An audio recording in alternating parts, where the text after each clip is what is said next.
Les amis, bienvenue pour cette nouvelle vidéo. Nous sommes le mercredi 11 juin 2025. On va parler actualité crypto, on va parler adoption et peut-être que je vous partagerai une petite pépite, pourquoi pas. Un grand merci pour votre visionnage de la vidéo. Opportunité à saisir sur le top flop crypto. J'espère que vous l'avez chopé. Jupiter et Raydium, c'était les deux pépites à choper sur support.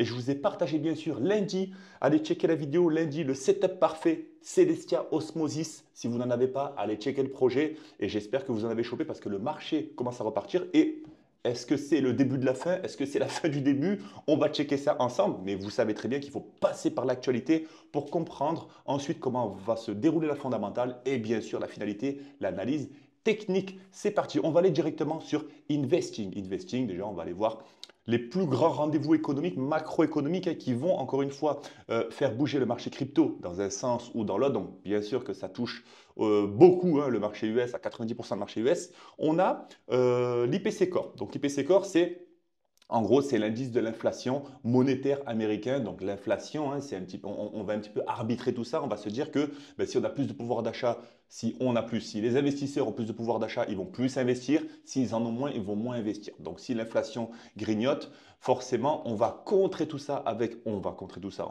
La Fed va augmenter les taux d'intérêt directeurs de ces banques.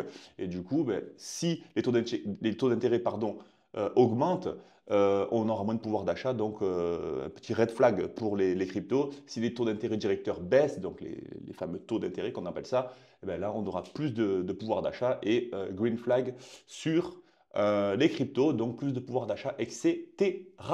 Où je veux en venir. Nous sommes ben là, c'est à 14h30 là qu'on va voir l'indice sur l'inflation. Donc en gros, oui, il y aura un effet direct. Il y aura un effet direct sur le dollar. C'est pour ça que nous sommes très vigilants sur la volatilité qu'il pourrait y avoir sur le Bitcoin. Nos amis traders, on va peut-être vous partager un trade sur le Trading Club ou sur le Discord. On va checker ça bien sûr, mais on reste bien sûr très vigilant sur la variation du Bitcoin par rapport à la publication du CPI. D'accord? Donc il donne, en gros, le CPI donne un signal d'anticipation et c'est bien sûr la stratégie à établir. Il faut anticiper pour gagner sur le marché crypto. D'accord? Donc en gros, je vous la fais simple, plus le CPI est élevé, l'USD sera fort, donc le dollar prendra de la valeur comme je vous le partage dans l'analyse technique du lundi. Le BTC sera sous pression. Le BTC, je n'ai pas dit qu'il allait corriger, mais qu'il sera sous pression. Et bien sûr, si le CPI est plus bas que prévu, le dollar perdra, donc le dollar sera plus faible. Et là, ça sera, entre parenthèses, oui, une bonne nouvelle pour nos crypto-actifs. D'accord? Donc, checkez ça. On va checker ça ensemble et je vous invite à me suivre sur Telegram. Je vous partagerai ça quand ça sera publié. Bien sûr, on a un nouveau président de la SEC, donc ça, je vais vous partager en actualité. Reste bien au cours de l'actualité parce que je vais vous partager aussi le discours du nouveau président de la SEC. La SEC, c'est Security Exchange Commission. C'est un petit peu la police des, j'ai envie de te dire la police des exchanges, la police des cryptos, la police monétaire. Voilà, c'est la police monétaire, c'est elle qui va réguler tout ça. C'est elle qui nous protège, d'accord, comme la BCE. Elle nous protège de toutes les arnaques, le blanchiment d'argent, etc. Et en gros, le nouveau président de la SEC est un, j'ai envie de dire, pro-crypto. Il est bullish sur les cryptos. C'est ce que je vais te partager tout à l'heure. Reste bien jusqu'à, non pas la fin, mais jusqu'au fil de toute l'actualité. On y va très très fort avec l'ETF Ethereum qui pourrait bientôt franchir, excuse-moi, l'Ether pourrait bientôt franchir les 2800 $ grâce aux ETF, au comptant bien sûr. Où je veux en venir, je te la résume très très rapidement. En gros, il y a un afflux massif sur les ETF au comptant sur l'Ether. Est-ce un nouveau carburant institutionnel? Bien sûr que oui, d'accord, parce qu'un ETF, on va directement introduire ces sociétés sur le marché traditionnel, donc un ETF carrément en bourse, d'accord. Donc, encore une fois, la jonction entre le marché crypto et la finance traditionnelle, donc ça passe par les fameux ETF, ok? Voilà, tu as déjà entendu parler déjà ETF Bitcoin, ETF Ethereum, ETF Solana, pourquoi pas? On va checker ça tout à l'heure sur un prochain post où je vais en venir. De plus en plus d'Ethereum également sont stackés sur l'écosystème. C'est-à-dire que depuis l'approbation des ETF d'Ethereum, donc surprise, oui, parce que c'est allé très très vite, c'est la SEC qui l'a approuvé. Donc encore une fois, on en revient à la SEC. Les ETF ont été validés et les signaux n'ont cessé de s'intensifier. bien sûr que toi, tout ce que tu attends, c'est est-ce que Ethereum va exploser? Est-ce qu'Ethereum va retourner aux 4000 dollars grâce à tout ça? La réponse est oui. C'est-à-dire que Ethereum ne va pas pousser tout seul. Pourquoi? Parce que Ethereum est inflationniste. D'accord? Ethereum, on est sur un consensus algorithmique, on crée de l'Ethereum, etc. Mais grâce au stacking, donc grâce au blocage de tes Ethereum sur le protocole, déjà tu vas contribuer au développement de la blockchain, à la sécurité, etc. Et il faut savoir qu'il y a presque ouais, voilà, c'est ça. Presque 30% de l'offre totale des Ethereum est verrouillée. D'accord? Je répète, presque 30% des Ethereum sont verrouillés sur l'offre totale. D'accord? Une offre totale qui s'élève à, on y va de suite, hein, j'ai envie d'avoir le chiffre exact, oui, comme toi je pense, une offre exacte actuellement de 120 millions d'Ethereum, donc 30%. D'accord? Donc environ 40 millions. 40 millions d'Ethereum sont également actuellement stackés. Où je veux en venir? Si les Ethereum sont actuellement stackés et s'il y en a de plus en plus, forcément, la demande continue d'accroître, donc la demande est croissante, on veut des Ethereum, on veut en acheter, car Ethereum arrive sur le secteur traditionnel, mais de l'autre côté, on en bloque de plus en plus. Est-ce que tu vois un petit peu où je veux en venir, un peu comme Bitcoin? On est en train de créer une mini réserve de valeur où, ben forcément, si la demande continue de monter et que l'offre continue d'être régulée, voire baissée parce qu'on en bloque de plus en plus, quand c'est bloqué, on ne peut pas les vendre, hein. Donc du coup, le prix de l'Ethereum viendra possiblement, logiquement, s'apprécier. C'est pour ça qu'on reste bullish sur Ethereum et c'est pour ça qu'en plus de ça, on a l'accélération de liquidité qui arrive sur Ethereum grâce aux ETF. Et là, oui, je le valide, ça serait un nouveau carburant institutionnel, un écosystème crypto en mutation, ce qu'on va aller checker tout à l'heure. Mais je ne vais pas rentrer dans les détails, c'est pour te dire que Ethereum, oui, let's go Ethereum, on est bullish. N'oublie pas qu'Ethereum, c'est l'infrastructure mère des cryptos, d'accord? C'est 80% de l'écosystème, c'est l'écosystème Ethereum. La crypto Ethereum, c'est la crypto, l'actif Ethereum, mais beaucoup de projets transitent sur l'écosystème Ethereum. C'est un petit peu la structure, la colonne vertébrale de l'écosystème crypto, d'accord? Donc oui, big bullish sur Ethereum. Pourquoi tant d'entreprises se jettent sur le Bitcoin? Et c'est ça la question. Là, on est encore en train de parler d'adoption. Oui, je sais, j'ai l'étiquette. On va parler d'adoption parce que aujourd'hui, tout ce que je te partage, c'est vérifiable. C'est vérifiable. Je suis en train de te faire un résumé sur le pas vers l'adoption. D'accord? Donc, pourquoi tant d'entreprises se jettent sur le Bitcoin? Aujourd'hui, les actions liées aux crypto ont terminé leur séance lundi et il faut savoir que toutes les sociétés de minage sur les crypto-monnaies ont explosé hein, cette semaine. Et en plus de ça, on a notre big, le king Michael Saylor et son entreprise MicroStrategy qui est, tiens, c'est écrit là, annonce un nouvel achat de Bitcoin. Il achète du Bitcoin parce qu'ils sont très bullish sur le projet. Et bien sûr qu'ils sont cotés en bourse.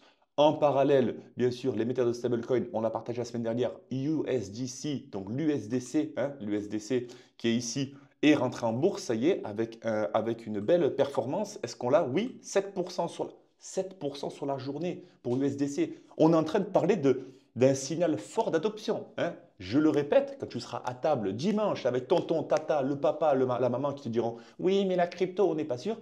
Papa, maman, allez regarder la vidéo du mercredi de John. Vous ne le connaissez pas, vous allez apprendre à le connaître. Vous allez voir que grâce à tout ça, nous avons de forts signaux d'adoption. D'accord?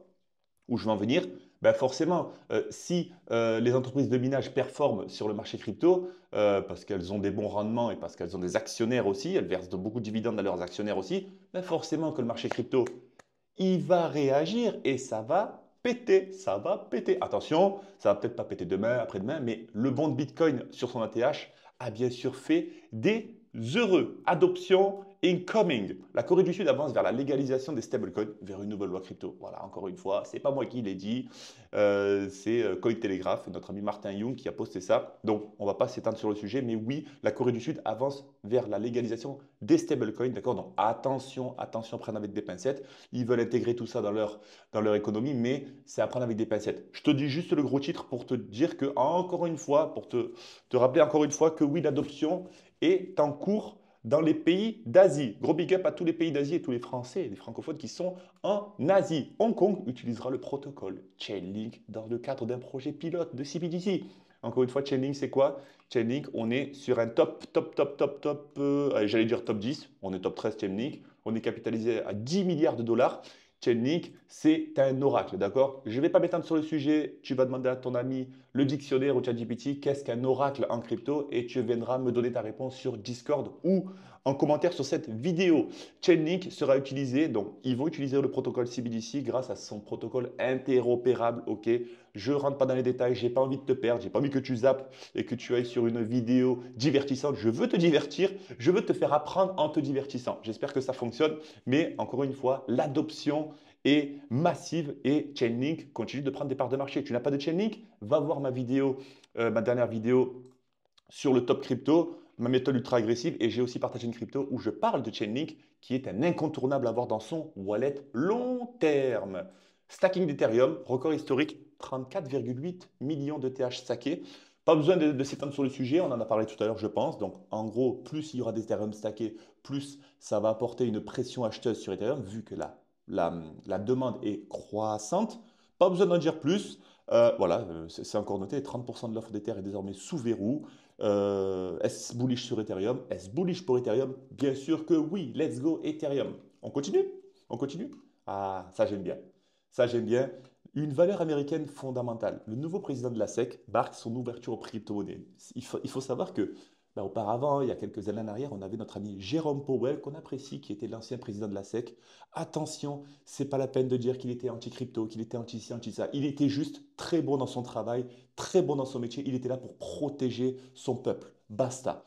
Gary Atkins et bullish crypto, vous pensez vraiment que Gary Atkins va ouvrir tous les ETF au monde et ça va être l'anarchie sur les cryptos? Non, non, non. Jérôme Powell, il était comme il était. Gary Atkins est comme il est, d'accord? Certes, il a une belle vision concernant la cryptographie, mais ça ne veut pas dire qu'il va laisser la porte ouverte et que ton portefeuille va faire x10 grâce à Gary Atkins, d'accord? Attention, je te rappelle que Gary Atkins est un petit peu, c'est un petit peu le gardien, hein, de la finance, hein, aux États-Unis. Et bien sûr que c'est lui qui va réguler, c'est grâce à lui et toute son équipe qui vont réguler les afflux et les projets qui vont être liés à la crypto. C'est lui qui valide tout ça. C'est lui qui a le tampon, c'est lui qui dit valider, pas valider, valider, pas valider, qui augmente les taux d'intérêt, qui active la machine à cash, etc. Donc voilà, où je veux en venir, c'est que c'est eux qui approuvent les lancements des ETF. Donc encore une fois, il aura un rôle très stratégique, mais c'est juste pour te dire que le nouveau président est bullish sur les cryptos, le nouveau président de la SEC est bullish sur les cryptos. Ben, c'est une bonne nouvelle, hein. Mieux vaut ça plutôt que de mettre un anti-crypto qui dirait que c'est de la daube et que c'est une pierre arnaque, etc. et qui mettrait un tampon rouge sur tous les projets ETF. D'accord? Donc voilà, petite info sympathique.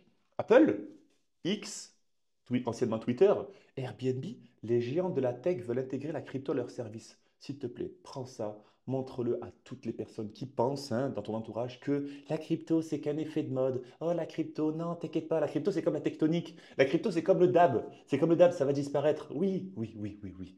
Continue d'apprendre, continue d'être curieux, continue d'investir ton argent. Si tu peux investir, mais si tu n'as pas d'argent pour investir, comme moi à mes débuts, je n'avais pas d'argent pour investir quand j'avais découvert la crypto, j'avais pas forcément d'argent, je me suis formé, j'ai continué à comprendre pourquoi cette adoption reste croissante, pourquoi on parle autant de la crypto, pourquoi ces géants, hein, c'est des colosses, je suis en train de me déshabiller, c'est quoi ça? Oh, le micro, d'avoir mon col, excuse-moi, je me ressape. Pourquoi tous ces géants de la tech s'intéressent autant à ce domaine? Est-ce que tu penses qu'ils s'intéressent à Bitcoin? Est-ce que tu penses qu'ils sont là pour spéculer? Oui, mais ils y voient une opportunité, une utilité. C'est exactement là où je veux en venir. Donc Google, Meta, Airbnb, les plus grandes entreprises américaines se lancent dans la course à la crypto. Attention, bien sûr, ils vont bien sûr privilégier les stablecoins encore une fois parce qu'on est sur une monnaie qui est adossée au dollar et qui est entre parenthèses, plus stable géopolitiquement, déjà de un temporellement, hein, parce que voilà, ça ne dépendra pas de banques, ça sera des banques qui seront ouvertes 24 heures sur 24 et qui ne dépendront pas des organismes gouvernementaux, hein, parce que ce seront des stable coins, mais tout ça est piloté par le dollar, attention. Donc oui, oui, oui, attention à bien checker tout ça, mais oui, si les plus grands s'y intéressent, pourquoi pas toi? Hop, on y va sur l'actualité suivante, bien sûr. J'ai bugué pendant une seconde. X et Polymarket s'associent pour propulser le marché au niveau supérieur. Donc X, anciennement Twitter, vous connaissez bien sûr la folie d'Elon Musk. La folie, oui, mais c'est comme ça, c'est un fonceur Elon Musk. C'est-à-dire qu'il y a une opportunité, il n'y va pas avec le dos de la cuillère, il y va, il casse tout, il fracasse le marché. et tu ne connais pas Polymarket, mais en gros, c'est un marché, comme ils le disent, là, une plateforme de marché prédictif. En gros, c'est une plateforme où tu vas aller et tu pourras parier à la hausse. Non, pas à la hausse ou à la baisse, mais tu vas pouvoir parier un peu comme les paris sportifs, c'est-à-dire que il y aura par exemple un post où il y aura est-ce que Bitcoin va taper les 120 000 dollars le mois prochain? Paris oui ou non, tu paries des cryptos et si ça tape les 120 000 avant le mois prochain, 150 000, peu importe, tu gagnes. En fait, c'est une plateforme de paris prédictif, mais non pas que sur les cryptos, on peut parler sur n'importe quoi. La dernière fois, ils ont parlé de Jésus, est-ce que Jésus va se ressusciter? C'est des fous furieux, d'accord, Polymarket. Mais Elon Musk a souligné, déjà, il est basé sur la blockchain Pol. Paul, que tu connais peut-être, Polygon que bien sûr que je soutiens bien sûr, qui a perdu beaucoup de parts de marché depuis son rebrand, mais Matic, anciennement Matic, est capitalisé à 2,3 milliards de dollars, d'accord, on est très bas hein, sur Polygon, d'accord, voilà, on est très très bas. On est sur cette blockchain là, c'est un layer 2 d'Ethereum. Je t'invite à checker le projet, mais c'est fiable. Et est-ce que on a notre ami Musk qui a parlé. Je n'ai plus le truc, mais c'est pas grave. Ouais, nous sommes ravis de vous présenter Polymarket en tant que partenaire officiel du marché de prédiction de X. Ça y est, le compte business de X, du compte business de X suggère par ailleurs que Polymarket pourrait être intégré directement au réseau social. Ça y est, c'est fait. Mais j'aurais voulu juste voir comme quoi Elon Musk avait dit c'est pas grave. En gros, Elon Musk a enchancé. Il a enchancé. En gros, il a dit que Polymarket, c'était vraiment une plateforme fiable, hein, selon les paroles d'Elon Musk. Et ben, c'est très bullish, encore une fois, pour l'adoption des cryptos. Ça passera par X. Et bien sûr que oui. Tu n'es pas sur X, je te conseille de t'y intéresser. Car si tu penses que la télé va te donner toutes les sources d'informations, faux. Hein. La télé te donnera, bien sûr, te partagera tout ce qu'elle a envie de te partager. Hein. Attention, je n'ai rien contre la télé, c'est divertissant, mais la télé c'est du divertissement et bien sûr ici nous sommes sur une vidéo anti-divertissement. Je plaisante bien sûr, je te divertis mais en te partageant de l'actualité. Les États-Unis et la Chine continuent les négociations commerciales ce mardi bien sûr et elles continuent. Trump a dit et a affirmé que la Chine était campée sur ses positions et c'est compliqué, surtout leader des BRICS. Un des leaders des BRICS, hein, la Chine, et Trump défend bien sûr ses intérêts, l'intérêt de son peuple, l'intérêt de son économie, d'accord? Donc, bien sûr, les négociations continuent et espérons que ça pèse pour le marché. Nous faisons confiance à Donald Trump, bien sûr, sur tout ça. ETF, Solana, la SEC demande des modifications, une approbation imminente. Le 19 mai dernier, donc le mois dernier, Solana a déposé une demande d'ETF, Solana, donc pour rentrer sur le marché institutionnel, hein, comme Ethereum l'a fait, comme Bitcoin l'a fait, d'accord? Et la SEC, au lieu de dire non, parce qu'elle aurait pu dire non, d'accord, non, on n'en veut pas de votre ETF, ça va pas, c'est bullshit. La SEC a demandé une modification, donc d'après certaines sources, une modification de la SEC, donc de la Security Exchange Commission, hein, pourrait envisager une approbation future. Attention, nous sommes encore une fois dans des prédictions, d'accord? Nous allons spéculer, mais voilà, c'est pour ça qu'il y a ce poste. Et c'est pour ça, en fait, ils ont demandé de modifier le formulaire S1, d'accord? C'est un document juridique. Et selon certaines sources, ça serait possiblement signal d'approbation. À voir, parce que Solana aujourd'hui reste quand même leader. Hein. C'est un top 5, top 6 Solana. 87 milliards de dollars Solana est en course, bien sûr, pour aller titiller Ethereum. Bon, c'est encore capitalisé à 4 fois plus, 8 fois, même plus, hein, 8 fois 40 quasiment. Donc, on est sur un écosystème qui est grandissant, mais attention, Solana peut-être aussi desservi par aussi son univers un peu trop axé meme coin, un peu trop spéculatif. Ça manque encore de projets à vision long terme comme ils sont partagés sur, bien sûr, l'écosystème Ethereum. J'espère que cette vidéo t'a plu. Je ne vais pas non plus te prendre tout ton temps. Hein. On a un calendrier économique à checker. Je t'invite bien sûr à t'abonner à la chaîne YouTube, ça ne change pas. Et merci pour votre force. Et non, je pense qu'on a fait le point. Je te partage bien sûr cette petite pépite. J'ai une pépite à te partager samedi lors du Top Flop Crypto. J'espère qu'elle ne pumpera pas d'ici là. Mais je t'invite à rejoindre le Discord, bien sûr, parce que on est de plus en plus nombreux. On échange tous les jours autour de l'actualité, autour des setups, autour des supports, des résistances, savoir quand acheter, quand vendre. Est-ce que ça t'intéresse? Tu n'en as pas marre d'être là à nager et à te, à te dire aujourd'hui, ben, je ne comprends pas, je nage, je nage, je nage, je fais des efforts, mais je ne comprends pas, je n'arrive pas à trouver un sens à mon apprentissage. C'est sur Discord que tu le trouveras parce qu'on est entre nous, c'est bienveillant, que tu te formes, que tu ne te formes pas. Profite du contenu gratuit que je te partage le lundi, analyse technique du marché. Aujourd'hui, c'était l'actualité crypto. J'espère que ça t'a plu. Laisse-moi un like et commente-moi, bien sûr, et je te répondrai avec plaisir. Et le samedi, le top flop crypto, je te partagerai une petite pépite ou deux à voir, suivant, bien sûr, le setup, parce que c'est en fonction, bien sûr, de l'analyse technique et en fonction du support à checker. Je te souhaite une bonne journée, un bon milieu de semaine. Profite bien. Continue de te former, reste curieux et on se revoit samedi. À très vite. Ciao!